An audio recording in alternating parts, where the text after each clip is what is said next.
तो आज हम लोग पढ़ेंगे एक्सरसाइज 3G। इससे पहले आप लोग रैखिक समीकरण को हल करने की 3 विधियां पढ़ चुके हैं और युगपत समीकरण को हल करना सीख चुके हैं। उन सबका यूज आप इस एक्सरसाइज में देखेंगे। तो आइए देखते हैं एक्सरसाइज। आइए देखते हैं पहला क्वेश्चन क्या है।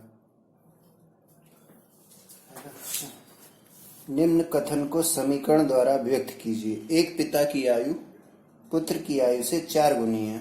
7 वर्ष बाद पिता की आयु पुत्र की आयु की 2.5 गुनी रह जाएगी। तो यहाँ पे हमें एक ही समीकरण लिखना है, तो एक चर मानेंगे। तो पहली शर्त से हम मान लेते हैं पुत्र की आयु x वर्ष, तो पिता की आयु क्या हो जाएगी 4 गुनी है यानी 4x वर्ष। द्वितीय शर्त देखिए क्या है। द्वितीय शर्तानुसार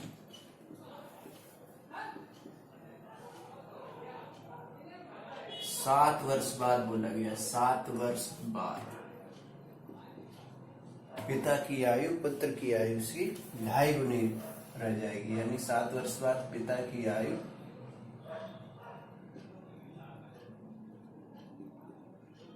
बराबर 2.5 गुनी, यानी 2.5 का गुणा करते हैं 2.5 गुणे पुत्र की आयु। तो अगर अभी पिता की आयु 4x है तो 7 वर्ष बाद कितनी होगी 4x प्लस 7। इसी तरह पुत्र की अभी x है तो 7 वर्ष बाद x प्लस 7, 4x प्लस 7 बराबर 2.5 को लिख सकते हैं 25/10 x प्लस 7।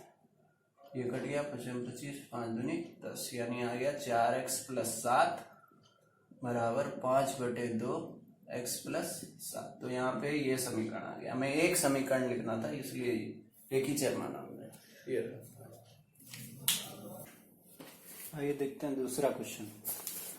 दूसरा क्वेश्चन है किसी भिन्न के अंश तथा हर प्रत्येक में 1 जोड़ दिया जाए तो भिन्न का मान 5/6 हो जाता है, परंतु यदि अंश और हर में प्रत्येक में 1 घटा दिया जाए तो भिन्न का मान 4/5 हो जाता है। तो युगपत समीकरण बनाइए। तो यहाँ पर युगपत समीकरण बनाना, तो यहाँ पे हम 2 चर मानेंगे। तो भिन्न में क्या होता है अंश और हर, तो हम अंश x मान लेंगे और हर y, या फिर लिख सकते हैं माना भिन्न बराबर x/y। यहाँ x अंश हो गया और y हर हो गया। अब यहाँ पे 2 समीकरण लिखना। तो पहले लिखेंगे प्रथम शर्तानुसार।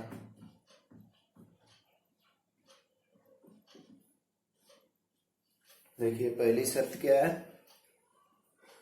किसी भिन्न के अंश तथा हर प्रत्येक में 1 जोड़ दिया जाए तो 5/6 हो जाता है, यानी x प्लस 1 और y प्लस 1, यानी अंश और हर में 1 जोड़ दिया तो भिन्न क्या हो जाएगी 5/6। अब इसका क्रॉस मल्टीप्लाई कर देंगे, 6 का गुणा इन दोनों में करेंगे तो क्या आएगा 6x प्लस 6, 5 का गुणा इन दोनों में करेंगे तो आ जाएगा 5y प्लस 5। अब ये 5y इधर कर लेते हैं, 6x माइनस 5y बराबर 6 इधर चला जाएगा तो -6 प्लस 5, यानी 6x माइनस 5y क्या हो गया -1। ये हो गया पहला समीकरण। अब दूसरी शर्त देखते हैं क्या है। परंतु यदि अंश और हर प्रत्येक में 1 घटा दिया जाए तो 4/5 हो जाता। तो द्वितीय शर्त क्या है, द्वितीय शर्तानुसार अंश में 1 घटाना और हर में 1 घटाना, तो भिन्न क्या हो जाएगी 4/5।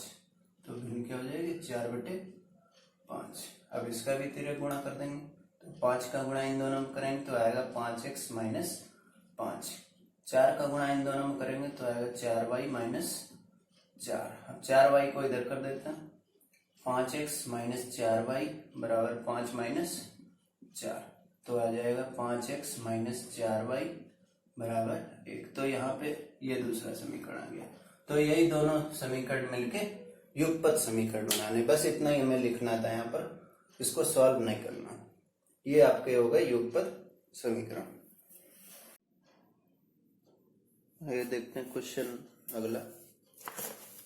तो ये दो क्वेश्चन थे जहाँ पे आपको केवल समीकरण लिखने थे, आगे जो क्वेश्चन आएंगे उनमें उनको हल भी करना होगा।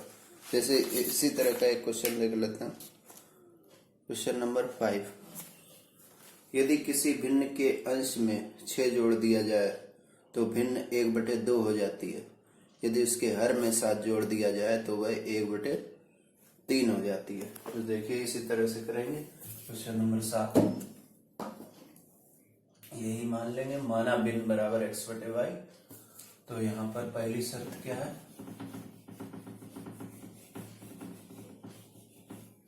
यहाँ पहली शर्त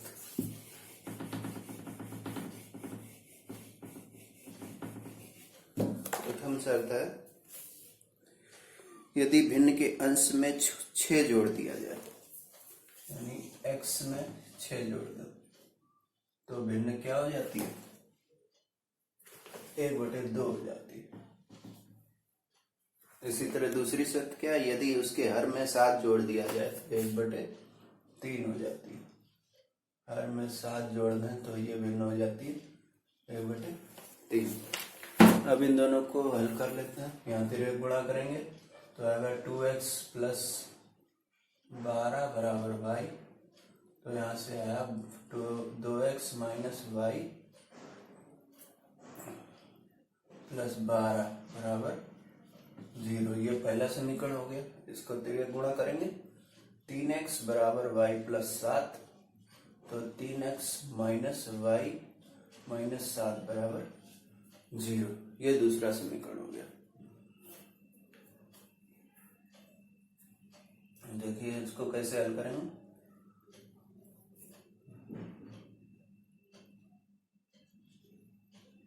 वज्र गुणन विधि से हल कर लेते हैं। वज्र गुणन विधि से x/y/1 किसी भी विधि से आप हल कर सकते हैं। -1 -1 12 - 7 12 - 7 2 3 2 3 -1 -1। तो ये हो गया x/7 × 7 माइनस, और ये भी माइनस, तो प्लस y/12 3 36 माइनस यहाँ भी प्लस हो जाएगा 14 बराबर 1/-2 + 3। तो ये आ गया x/12 और 7 19, y/36 और 14 50, 1/1। तो यहाँ से x का मान क्या आ गया 19 और y का मान आ गया 50। इसलिए भिन्न क्या हो गई, भिन्न हो गई 19/50। ये आपका आंसर आ गया। तो इस तरह से हम 2 चर मान के उस युगपत समीकरण को हल करके अज्ञात राशियों के मान ज्ञात कर सकते हैं। इस तरह आप क्वेश्चन नंबर 7 तक हल कीजिए। Thank you.